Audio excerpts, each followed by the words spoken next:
I'm Thomas Koldan, a director here at the University of Washington, Tacoma, Veterans Incubator for Better Entrepreneurship. And the purpose of this brown bag series is to help engage potential business owners or current business owners to basically create better practices. Because a lot of the students here are not business students, but studying other disciplines, but this will give you a real-world practical application of what business is all about. Not PhD theories, but real-world application. Nothing wrong with PhD. I think it stands for post-high school diploma or something. I'm not sure. Or my uncle used to say, I have a PhD. It stands for postal hole digger. I was like, I got one of those too, Uncle. But anyway, today's the Brown Bag series today is the CEO Roundtable. We have Tim Daly with Stellar Industries and Bruce Bodine with Bodine Enterprises, and they're going to introduce themselves and talk about a little bit about their business and how they got into the business, and from there, it's an open mic, guys. Start asking questions, bomb things at him, and Bruce doesn't think we'll finish it in an hour, but but I think we can. If Gene gets here, I know he's a busy man. He just purchased another company. Gene Kettler is the founder and CEO of Frontier Doors. And how many people have been down to South Lake Union lately? Probably down there. Yeah. So all the skyscrapers, that's his doors. They're all his doors. So he's got a lot of doors to work on. So, but anyway, without further ado, let's start this whole gig off with Tim Daly, and we'll just go this way and we'll just make it happen. Well, thank you, Tom. So my name's Tim Daly. I'm with Stellar Industrial Supply, and we're headquartered here in Tacoma. We're down on the Tide Flats. We started the business in 1988. We were 3 individuals, and we had a little office that was over in the Washington building. We really didn't have a business. We just knew that we wanted to do something in the distribution area and arena. We'd seen kind of a trend in many different areas where you saw consolidations happening, and we felt very strongly that that was something that was going to happen in the industrial supply market. And that's really what our business is. It's industrial supplies. Our focus really is in regards to, as a distributorship, our focus really is in regards to both cutting tools and abrasives. And abrasives, if you think of abrasives as I always think of it as sandpaper, but more than just that little bit of sandpaper that you were using, on your piece of wood, but it's truly a process in the manufacturing process that's very critical from a finishing standpoint, and fine-tuning the different products. Our cutting tool arena really centers more around the area of machine shops. If you're thinking of big or larger CNC type machines, we have we're in 9 different states. We have 12 different branch locations, and our furthest reach from here is actually in Tampa, Florida. We have a branch in Tampa that we've grown the business basically through acquisitions and also grown it organically. And I thought really one of the things, as Tom asked me to spend some time today, I thought one of the things that made some sense is not necessarily to talk as much about my role, although I'm happy to do that too. My role is on the financial end, and I'm the Vice President of Finance and have been since our inception. But I thought it might make some sense, or might be a little bit more interesting from a standpoint of how we feel we go to market and have to try and differentiate ourselves from the competition. Because the types of things that we are as a distributor, we're buying product from manufacturers, and we're primarily selling to other manufacturers who really are the end user of the product. But we struggle, and we talk about extensively, how do we differentiate ourselves from other distributors? Because what we buy and then what we're selling to our customers are items that really can be bought in multiple locations, from other competitors throughout the Northwest or throughout the United States. And we recognize very, very quickly that, it's many times people want to talk about, well, what is the piece price of the product that you're selling? What is the cost of the cup? What are you going to sell it to me as? And that's the quickest game to play to get yourself to a zero sum, really to get yourself into a terrible financial position. So the idea that we look towards and that we talk about with our sales staff and our individuals is try to differentiate yourself. Make sure you're differentiating yourself. And what does that mean? Well, to us, it really means trying to be a value-added supplier. And again, it's a great little term, and so now you've got to drag that down. If I'm really saying that I'm going to add value to your business, and not talk about the price of the cup, but talk about how I can add value to your business. How can I add value to your bottom line?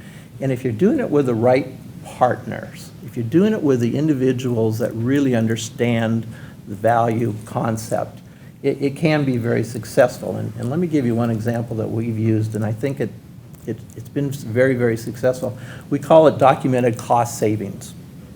And if we can go in and work with a particular partner to show them exactly that, how we can document savings to you that are going to flow directly to your bottom line, and then how easy it is for me to come back and say, and what I would like from you is additional business. What I'd like from you is additional, if I'm selling you cutting tools, and I'm successful at selling you cutting tools, and I can show you how your bottom line can improve by our documented cost savings, will you give me your safety supply business? Will you give me your MRO business, which is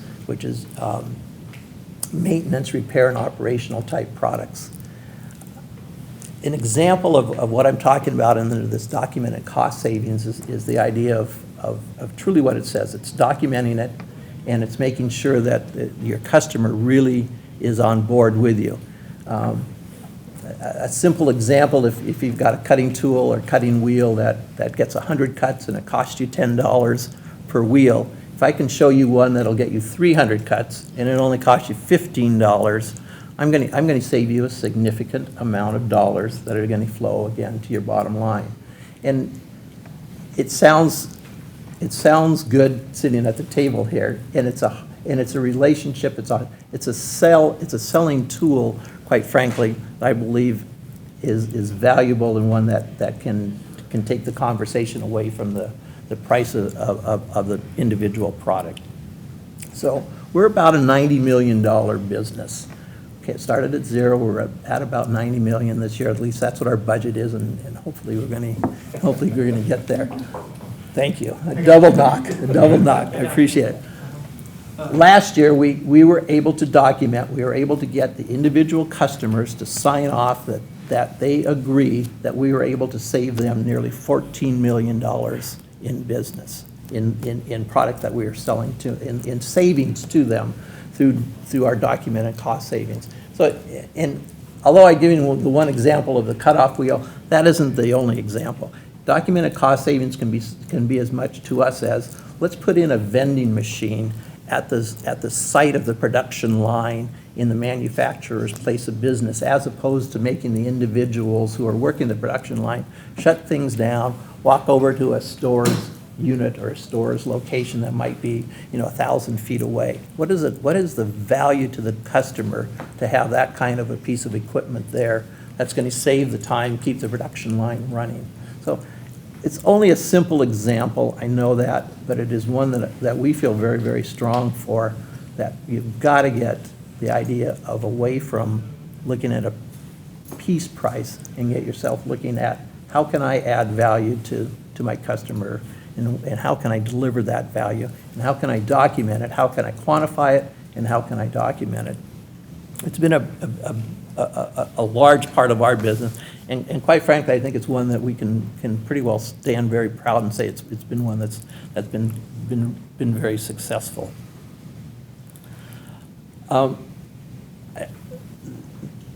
The other piece I thought that made some sense is as a distributor, we're buying from a manufacturer and we're selling to an end user. And the difference in that price really is, we use the term, it's our margin. And the comment that I wanted to make, the value or the margin that a company is able to achieve, I believe, is in a direct relationship to what the value that customer believes that you are bringing to the table.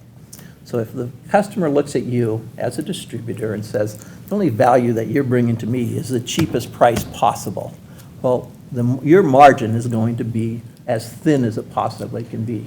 if I'm able to come back and I can show documented cost savings, if I can show ways to improve production, improve productivity for the customer, hopefully, and statistically, and in reality to us, our margin increases because they see a greater value that we're bringing to the table than just the guy that can bring that cup onto their production line. So I just a thought there in regards to margin.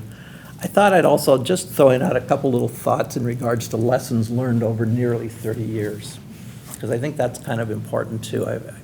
What's the historical piece here? How have you made it through 30 years? I think you've got to start by surrounding yourself with good people. And good people, an employee base, it's just critical. You're not, as you grow and as you expand, you're not able to control everything. You've got to have individuals that are working with you, that you can empower, that you can look towards to take your position and take your value system and offer that into the customers. You've got to maintain impeccable ethics and impeccable morals, and you've got to have some really some strong work habits. And when I'm talking about ethics and morals, I'm not just talking about your own as a leader, your own as a business. You've got to make sure you've got the ethics and morals that you're driving down to your employee base. And you better be working with suppliers that have the same ethics and morals that you subscribe to and that you believe are paramount in regards to going into business. And you want to align yourself with customers that have that same belief. That it works proper when you do, and it is unfortunate when you try and circumvent some of the morals and ethical issues that you face on a day-to-day basis in your business. The next issue that I just jotted down was learn from your mistakes. We're always going to make mistakes. You're going to make a mistake every single day. And the key is to learn from it and to try and make sure you're not repeating that mistake and move on. You're going to have successes, and you want to, just like you're going to have the mistakes, and you want to capitalize on the successes. And you want to make sure that you repeat those and that you can move through the successes faster the next time as opposed to what it was the first time you walked through that. The other point I thought made some sense is don't be afraid to take risks. And I'm not talking about betting the farm, but don't be afraid to take a risk. And with the risk are going to come the mistakes, and they're going to come the successes, but it's going to move you ahead, and it's going to move your business, your part of the business, whether it's the whole entity or whether it's a particular part. But don't be afraid to take the risks. It's part of what business is about, and the reward from the success side is great, and the reward, quite frankly, on the mistakes or the error side are good too, because you're going to learn not to do that risk as you move forward. Don't bet the farm, but make sure you're taking the risks. One of the pieces that has been very helpful for us is to understand our capitalization and understand our financial piece and where we're at, what we can do. I mentioned we've grown through acquisitions. We've grown through acquisitions both using internal capital that we have accumulated, and we've grown through acquisitions that we've used through leveraged situations with our financial institutions. But understand where you are in your capitalization. It helps you to understand where the risk standpoint comes into play and how much risk you really can take. And the last thing I would leave you is size yourself properly. And what I mean by that is size yourself and associate and align yourself properly with your advisors, whether that be a banker, whether that's your attorney, whether that's an insurance broker, whether that's your 401k provider. A small entrepreneurial business is going to be better aligned with a local banking institution, a local attorney, as opposed to one of the larger attorney firms in Seattle. You want to make sure that you're being heard from your advisors and that they know you, you know them, that you can call on them when you need to. Bruce and I were just kind of talking earlier in regards to banking and banking institutions and how they've changed and how the alignment becomes the relationship that you have with the individuals there. And I'm speaking way too much. I'm driving nuts. So I'm going to wrap things up. I'm happy to answer any question that you might have from about Stellar, about what my beliefs are in relative to distribution. But Bruce, I'll turn it on over to you. I'm Bruce Bodine. I'm CEO of Bodine Enterprises. And as you can see, one of the first steps to leadership is blue shirts with khaki pants. You always have to have a blue shirt with khaki pants on a sunny day. I agree with everything you just heard. There isn't anything that I would wrestle with him about or try to match wits on. One of the questions that was thrown out earlier is, well, how did you get started in business? I'm one of the ones that will answer, it's kind of by mistake. It wasn't a total calculation. It was actually nearly 40 years ago today that I got into the painting business to earn money for fall quarter at University of Washington in Seattle. That's how I got into business. I needed to earn some money for fall tuition.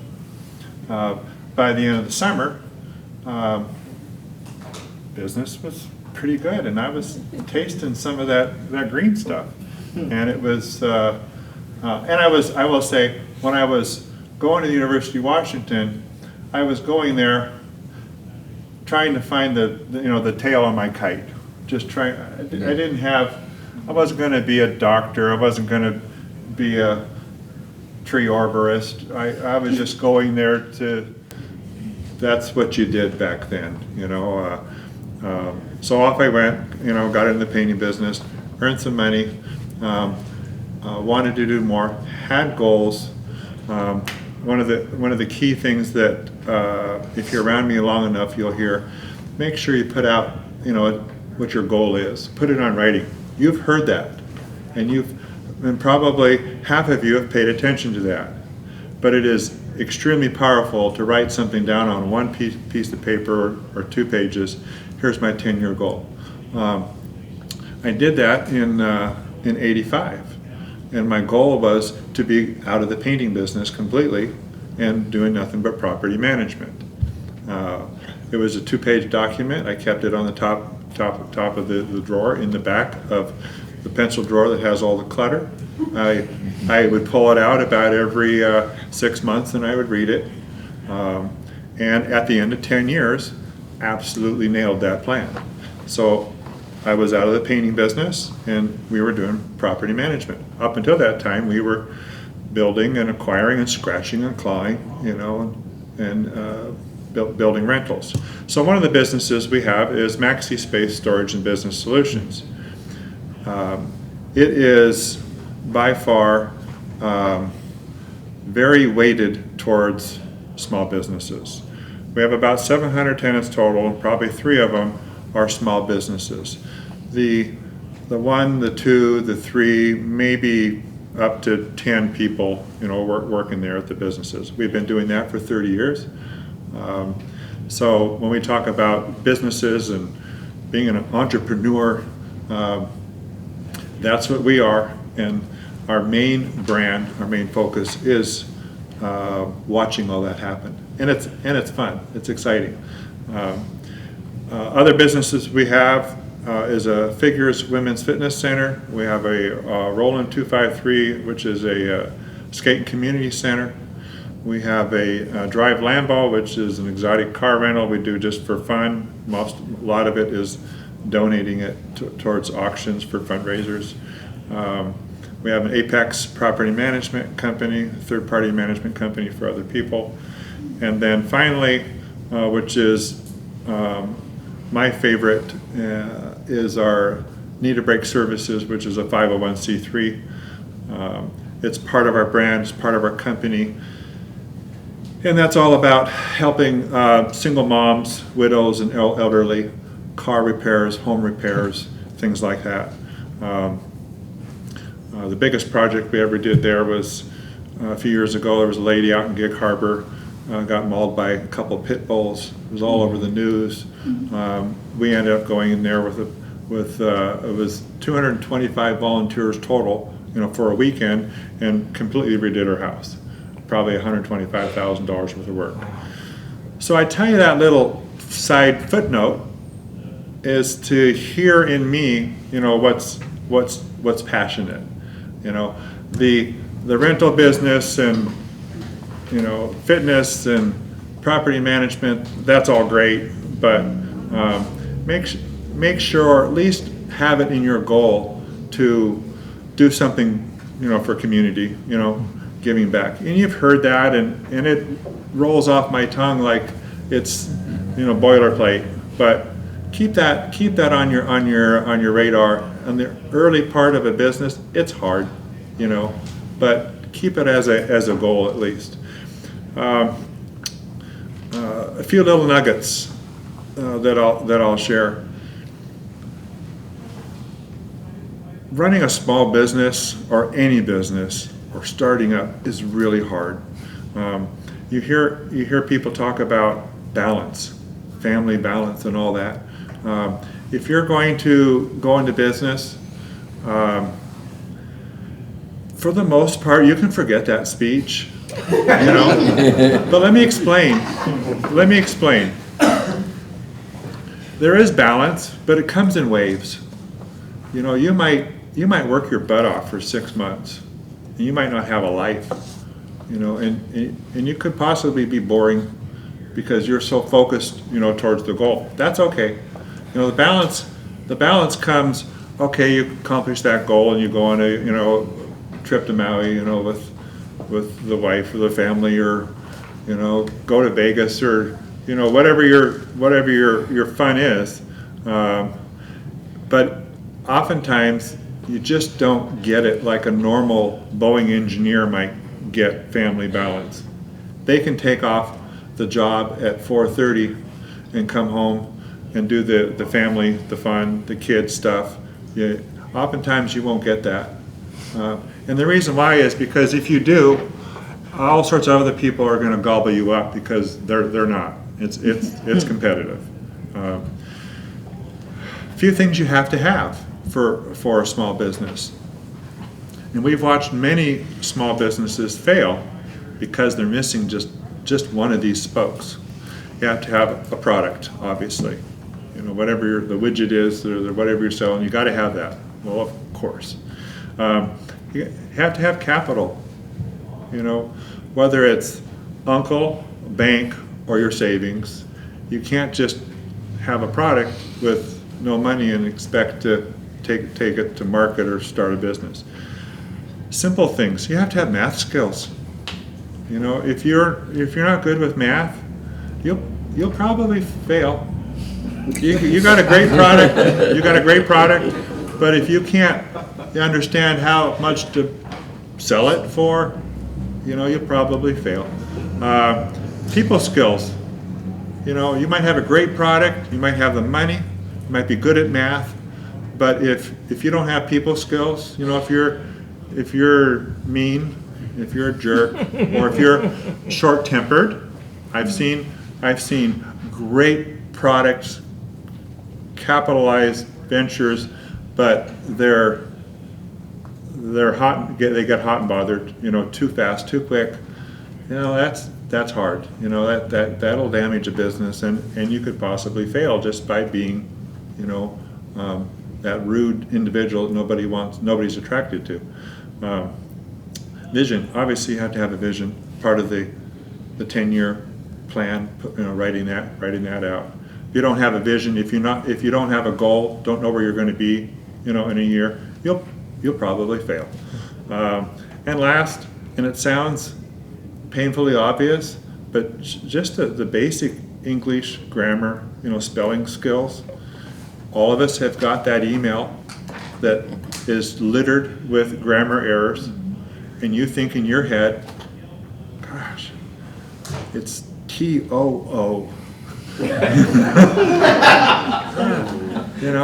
But after a while, you discount them. You're like, I don't know. But you can survive on maybe if one of those spokes are weak or loose, if something else is really strong. If you've got an awesome product and nobody else has got it, you can probably bad at spelling and grammar and get away with that. You could probably even be rude, and hot-tempered. But if you have just a regular product, in my opinion, and what I've seen is you have to pretty much nail those 6 items, or else you'll fail. Another little story. I call it no man's land. So you've heard 80% of businesses fail in 5 years. Okay, yeah, but not me, but yeah, okay, I get that, I've heard that. Oftentimes, as you're growing a business, from 1 to 6 people is all manageable. Whether you're a painter or a landscaper or an accountant, a bookkeeper, an office, once you get up about 6 people, now you have to hire somebody to kind of watch those, a superintendent, an office manager, or whatever it is. And up until about 11 or 12 people is what I call the no man's land, because at 6 you're competing with everybody with 6 or under, and you're still getting those other jobs for the people that have 15 or 20 or 30, and you're scoring because you're competitive. But as you grow and now you have to have the superintendent, you have to buy him a truck. Now you're buying a lease payment for the truck and insurance for him, and to get to 11 or 12 is really hard, because if you don't have the money, now you used to be really good at estimating, now you're hiring somebody to do the estimating for you. Or you used to be really good at selling rugs. Now you're hiring somebody, you're training somebody to sell rugs for you, and they're not as good as you. So that no man's land is what shreds a lot of small businesses, and in my opinion, equates to the 5 years, 80%, because as you're growing, maybe that happens right about 4 or 4.5 years when you're trying to get out of no man's land. So just be really careful and know about it in advance, so as you are growing your company, you can anticipate, well, if I only have $2,000 in the bank and I have 6 people, I'm going to hire a superintendent. There's a good chance you might not be around next year to be able to sell your widget or perform your duty.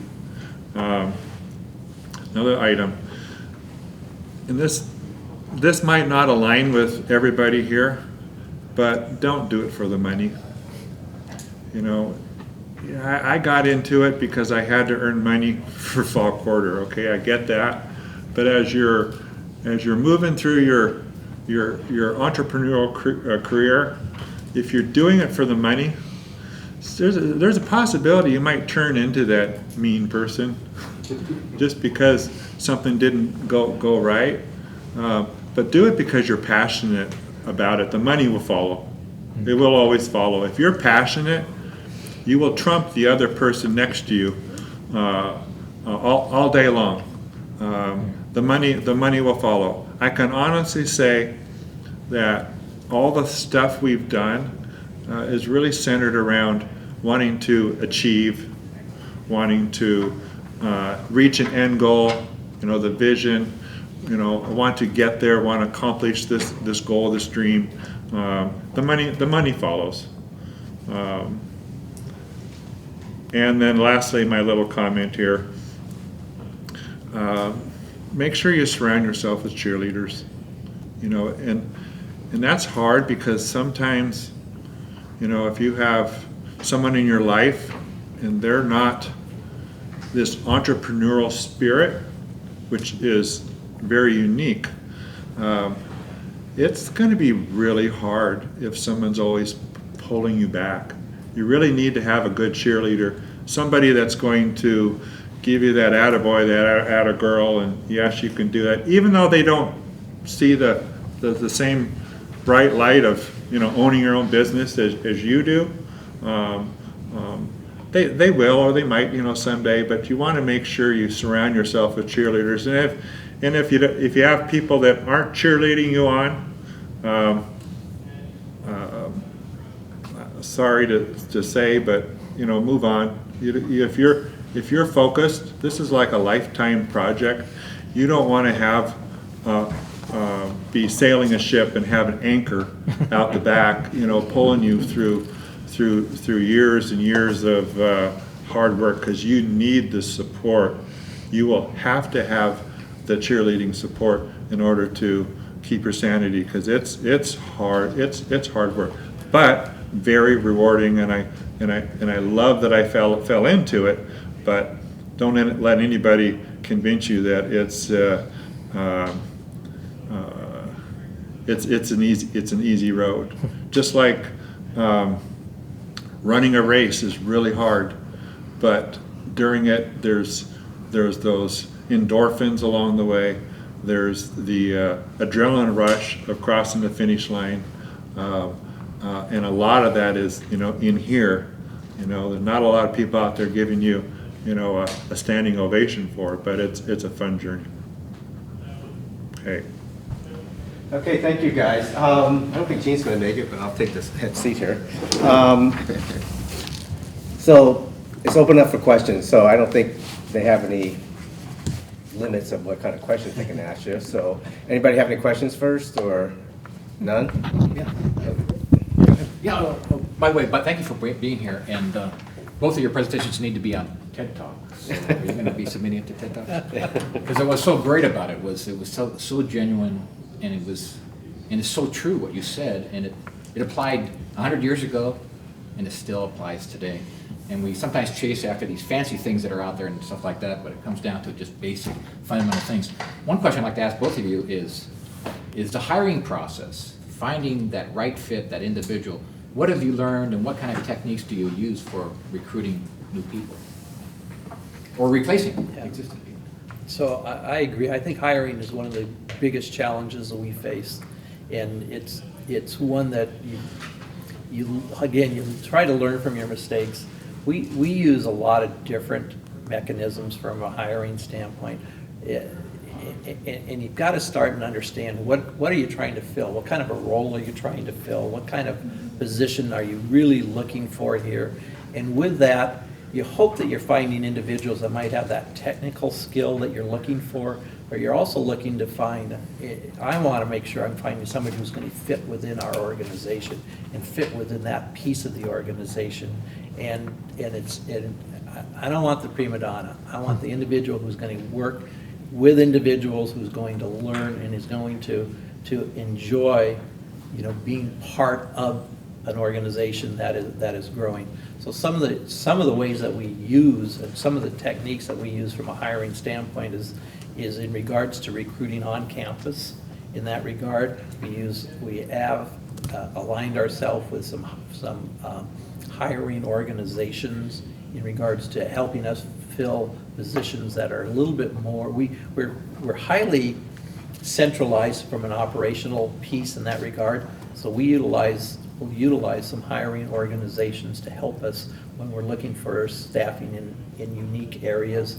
The Tampa example for us, that's at a distance. The other pieces that we have used is to look to the resources that you have available outside of that, whether that be suppliers. For us, they always are in a situation where they know of individuals that might be looking for particular positions that are in a sales position, or from our organization, positions that are what we refer to as a specialist, where they've got key information and skill set relative to cutting tools, relative to abrasives, and in that regard. So looking around and using your suppliers in that regard has been very valuable and helpful for us. I don't know if that really answers the question. Yeah. So, sure. We have all different types of businesses, so we have it from the youth part-time worker, working at a roller rink, all the way up to a senior level property manager or sales and marketing director. So we look different areas, but I'll speak to the latter, more the professional field. For many years, most of our business life, we have we've hired at a kind of a mid-level or even a low level, and then trained people up to task. And that's just how we did it. You know, if the position was a $40,000 a year position, you know, we would advertise for that, and we would hire them at, you know, 40 or for 35 or 38 or 41, and then try to fill them up with all sorts of our head knowledge, so that they can become worth 55 or 60, you know, thousand. What I did though a few years ago is I turned that around, just because the price or the cost it takes to replace an employee, whether they walk or whether they're fired, is, I think the rule of thumb is 1 or 1.5 years of salary, and then all the drama, you know, that goes along with it. So what I ended up doing a few years ago is purposely hiring higher than what we needed. If I needed somebody for X position and that going rate is $60,000 a year, rather than just trying to get that $60,000, I look for somebody that could do a whole lot more and is worth 70 or 80,000, so that they stick a little longer, and we can grow. They can bring us along with their expertise and their head knowledge, and we can grow a lot faster. So we have less turnover now because of that. Our admin costs are a little bit higher, but when we have a new project, everybody, for the most part, everybody has capacity, you know, to handle it, as opposed to always stretching everybody. If that makes sense. Yeah, it does. The other thing too is we look at, when we're doing the interviewing, we do the obvious. We look at our core values and make sure that they align, because our number one core value is doing good and giving back. It isn't high sales, or we're the best, or the customer's always right. You know, our number one core value is doing good and giving back. Our staff is expected to volunteer. And some people, that's just not their thing. So one of our organizations is the 501c3 Need to Break Services. We do stuff with that, and we score it as well. It's immeasurable. If you work for us, you get scored on your volunteerism, and we have lofty goals. We want to raise so much money in a 10-year period. We want to have so many hours of volunteerism. We have lofty goals, so we want to make sure when we hire those people feel comfortable, you know, working there. So we'll screen them out. We'll ask questions, and obviously, if they've never done any volunteering, it's not a good mark. But if they're open to that and they sincerely are genuine, then, you know, they pass that part of the test. Thanks for sharing.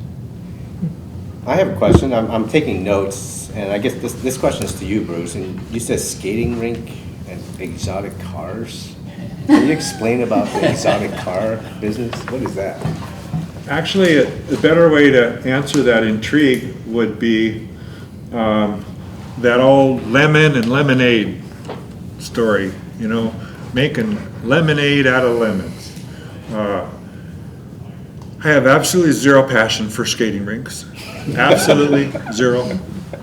If you put a dipstick inside and you would pull it up, it's dry. I have I own a roller skating rink, and it's actually very successful. Awesome talent, you know, working there, all sorts of programs, lots of fun. But I'm very passionate about the business intrigue of it. I'm having a blast developing, you know, management staff and policy and procedure. It was a roller skating rink during the recession, not run well at all. The operator went bankrupt, and at the time, I thought rather than putting up a for lease sign, this was 2011, we all know what was going on in 2011, we decided we'll just turn it from a mom and a pop style to more of a business style. So that's how we got into that. The Lamborghini, I will try my hardest to do it in 2 minutes or less. But that's, frankly, that was a tenant that owed us money, a body shop tenant. And I went up to the insurance auction and bought it had 1,300 miles and new it's about a $250,000 Lamborghini. I had the tenant do the work, got his balance down to zero. Somebody said, you should just rent that out. I said, no, and I started thinking about it. We rent a lot of things, so we just started, it's a legitimate Washington State rental car company, and rents for $900 a day, and people show up all summer long renting it $900 a day. So, and believe it or not, I have zero passion for a Lamborghini. I'm not a car guy at all. I can drive it whenever I want, and it's not my thing. But the intrigue, the business thing is, and I love that we can donate it to charity auctions. It's raised as much as $6,500, for a 24-hour stint. It helps if they serve alcohol at those auctions. I've seen it go for pretty good prices. Yeah. Wow. Okay, thank you. Anybody else? Both gentlemen have been in business for quite a while, and from the startup point, and there's always things that keep you up at night or that you think about. What were those things early on, and are they still the same things as businesses progressed? Have they changed? Go ahead. I don't think, not much keeps me up at night. If you're a risk taker, and it's just a different animal. There's fear and there's risk, but for me, I'm very calculated. I'll study it. If you're in business, you're doing the math on the front end to know what you got. We're building a building. Right now we're at the foundation stage. Right now, it was 0 tenants, 0. That's pretty risky, but the math suggests the demographics are right. If we build it, they will come. That shouldn't keep me up at night, because you do the math on the front end. You do your homework. Probably the most frustrating thing as a small business operator isn't the risk, whatever business it is. It's probably not even the economy. Probably the hardest thing is just the people, because as much as we talk about having really great people, it takes a lot of work to make really great people. They don't always just show up. There's coaching, there's mentoring, there's measuring. If it was utopia and everybody was absolutely perfect at their skills, it'd be a pretty easy ride. No comment, Tim? I echo the employee situation, and it is difficult to make sure that you're continuing to motivate the employees. And I think of like our finance department particularly. these are great individuals, and they're individuals that are sometimes in a repetitive piece, that they're doing the same process day over day. And what I try my best to make sure is that it's to let them know that that's part of what the job is. It might be repetitive, but I want them to reach out. I want them to make sure, and it's my responsibility, our responsibility as leaders and managers of the business, to give them opportunities so that they feel challenged, that they feel that they're learning something. I want them to be able to walk out of that door every single day feeling, I've learned something. I know I had some time during the day where it wasn't the greatest, it wasn't the most challenging, but I still learned something and I feel good about myself. And I'm going to come back tomorrow because I'm going to find another challenge that I'm going to take on and another learning experience that I take on. And it's a two-way street, because it's the individual's responsibility to do that, and it's the leadership and management's responsibility to make sure that you're helping them and giving them those opportunities. And it's challenging and it's difficult, but that's how I think that you keep and you can motivate your employee base, that they're going to continue with you and enjoy, the experiences of working with you. So I think it's the employee base is really, to me, one of the more challenging aspects. Jeff, you have something? Yeah, I've got a couple just for fun, and some of us in the role of just trying to connect to vets and help, but I'm not real familiar with your employee base, though. $90 million company. We're And I don't know if you're, 175 employees. I didn't know how much warehousing and all you do too, so how many body count you needed, We're and about 175. about how many job postings at any one time and applicable to vets, or? At any one time, we probably have about four to five open positions that we're looking to fill. And we have done a certain amount of looking, in regards to vets and in regards to individuals coming out of the military and how that fits in. Very honestly, I don't think we do as good of a job as we possibly can, particularly, with our core headquarters here in the Northwest and within the military influence that is here. I don't think we've done as good of a job as we should be doing in that regard. I didn't know if you're more pass-through head count you had, so that helps things. And then I'm very familiar with yours. My daughter would like to work at 253 when she gets in high school, if she could, but. Have her see Jerry. I would like to hear, though, usually what happens in these forums are people who are having success. So you mentioned the nowhere land. Anywhere in your enterprises, did you face a failure? One of the businesses, and would you want to speak to that for 10 seconds? In 1980, I got caught up in the, well, that recession back there was pretty tame, actually, compared to what we just went through. And I would, when I talk about the product, the capital, the math skills, the people skills, the vision, and the English, then I did not have the capital. Interest rates had gone up. I had a borrowing line of credit, and I remember this day getting a little notice in the mail from the bank, and it said 22.5% interest. And I was working for a whole bunch of private sector general contractors, doing lots of work, and I had made it through that no man's land,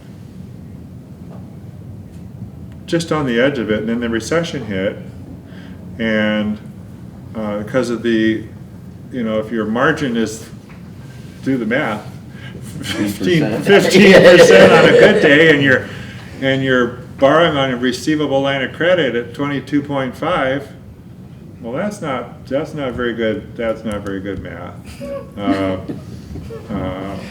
So I had to start over. And when I started over going, okay, I'm not going to do that private sector stuff anymore, because the integrity level for general contractors in the private sector was pretty not too good. So I got more into government contracts, and that launched me into a whole brighter, stronger career where 100% of everything we did was military, public works. We were all over Fort Lewis McChord, did the prison. We were out there for a whole year with, 30 painters, a lot of aircraft hangars, would be on the Naval Air Station, a lot of school districts. So I would be one of those stories that you hear, okay, if you had to do it all over again, yeah, that stunk. But yeah, it really kick-started us into being able to earn the money to be able to buy the very first duplex and build that, and then sell the duplex and buy some land to buy the warehouse space, to build the warehouse space, and now we got 300,000 square feet of warehouse space, and retail space. Yeah, so I speak with a profound experience, as most people do, who are aggressive and risk-taking. Sometimes you don't plan well enough for that recession, So through the last recession, it was really hard, but hard work for everybody, but we sailed through it, didn't miss a beat, everything was paid, nobody got any, not one vendor was late, we sailed through. We worked our butts off, okay? But what we learned through a few other previous recessions helped us get to that point. So I can't sit here today and tell you, well, these things you have to have. I mean, it'd be a hypocrite to sit up here and go, yeah, in every recession I got mad and didn't have any money and nobody was buying our product and I didn't have a plan for next year, That's not the case. You gotta have all those so you can make it through those recessions. So we started our business in '88, and one of the areas that we thought made some sense was mobile distribution of industrial supplies. So we had two individuals that were working. I mentioned that there were three of us sitting over in the Washington building when we started. Well, one of them came out of mobile distribution, and if you're familiar with Snap-on tools, Say something like a Atco. Snap-on, I guess. So we went out and we started leasing trucks. We were filling the trucks up with merchandise, tools. But rather than going to the mechanics, we were going to go into more of your machine shops. We were going to go into more of your manufacturing. A total, complete disaster failure right from the get-go. We were trying to shove something into a marketplace that just wasn't familiar with it. They looked at us like, well, it's nice that you have this beautiful truck, but it's really just more for display purposes. Well, no, it was really we were trying to sell out of the truck. We didn't have the back end ready. We weren't ready to handle it from a operational standpoint. How do you properly invoice? How do you handle normal receivables and things of that nature? It was about a 6-month life to it, and it was one that we really quickly realized that we were trying to push something into, the round peg into the square hole, and it didn't work. We took an opportunity to try and import product. We had some expertise from prior experiences and prior backgrounds, so we started importing a line. We slapped our name on it, called it Stellar Tools or Stellar Industrial. I can't even remember this one. But we were bringing in grinders and we were bringing in woodworking machinery, jigsaws and things of that nature. And again, great idea. Many companies, there was a company here in Tacoma called that previously Jet Equipment and Tools, and a couple of us had experience having worked there previously and thought this is a great opportunity. We had some great vendors in the Far East. It was a mistake in trying to bolt this on to what our basic business really was, and that was an industrial supply house that was more on the distributor end, and we were trying to work into the importer wholesale distributor side of it, and it just really two different animals. And the third failure that I recall, and this one was a little bit more recent, and that was just moving into an area that we really had not had the expertise, and it was selling equipment into the firefighters and fire districts world, whether that be suits, clothing, those types of things, and we had some knowledge, but we didn't have the expertise, and it was really kind of a me too, and it just wasn't, it was one that you chalked it up and you said, great idea, lousy experience, let's learn from it and let's move on. And so, and again, I think it really just comes back to the standpoint of, you take a risk, you have mistakes, and you learn from the mistakes, and you hope that you take the experiences and don't repeat themselves, or learn, if not to repeat yourself, at least learn to ask the questions the next time the opportunities or the ideas present themselves. What do we learn last time, and let's make sure we're not that we fill up where we failed. And don't be afraid to fail. I mean, don't be afraid to acknowledge it was a failure and move on. And that's, again, to me, it was what I was mentioning before. You're not going to risk, you don't want to do it where you're risking the farm, but rather if you want a bolt-on activity, so be it. Give it a try. And Yeah, one thing you mentioned, and what I've seen, I'm in the construction business for 35 years of planning here at UWT, and I see these contractors, and you make a good point, not only finding your niche, but knowing your level and knowing your size, because, you know, a good tradesman thinks he's a contractor, and he stops doing the work, it all goes to pot. So, you know, how do you match that up, not only from a product standpoint, but from a size? Because there's an optimum efficiency, there's a point where you lose control, or you get too far behind on your bills. What's the secret to finding the right niche and passion? You gotta have passion, because that sustains you, right? You gotta like what you're doing. And then how do you find the size level? Because I think that's the thing that people fail on, because they just, the bigger the better. And I have more contracts, I make more money, and all you do is pay one vendor out of the next job you're doing, and you never really make money. So how do you find that size? where do we find the right size? Because we find, so our sweet spot are tier 1 suppliers to Boeing.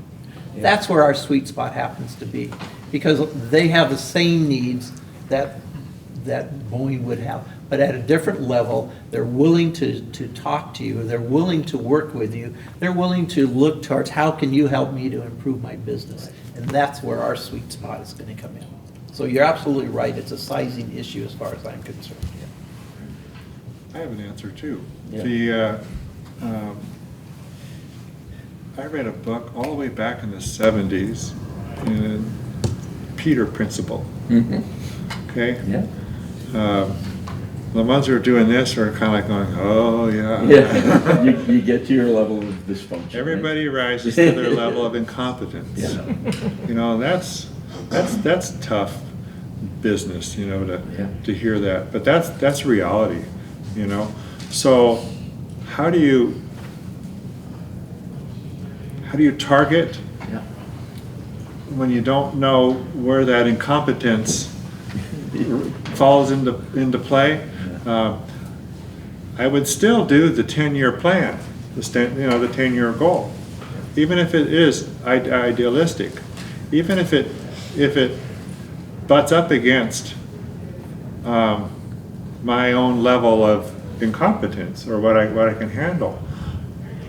But back to what we said earlier, it's also the people that you have, because if you don't have the competence to manage multiple staff, you can hire people that do have that competence.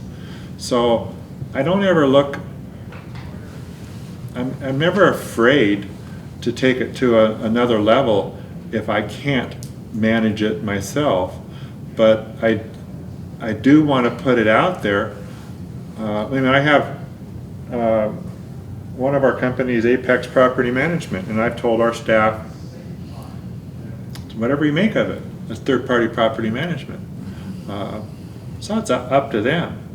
And I really don't have to be a player in that competency.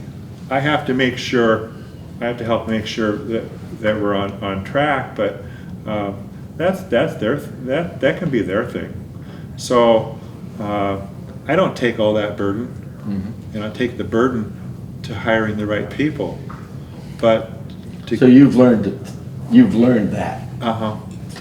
through your failings with, Yeah, and also paying attention to staff, understanding that that Peter principle works for me just like as it works for them too, because you don't want to put somebody in an overloaded capacity and have them crumble in front of you if they're not, if they can't handle managing 10 people. You don't want to, just because you can, doesn't mean that they're able. You're able to. Yeah. Right. Well, we're reached our time limit at 1:34 and a half.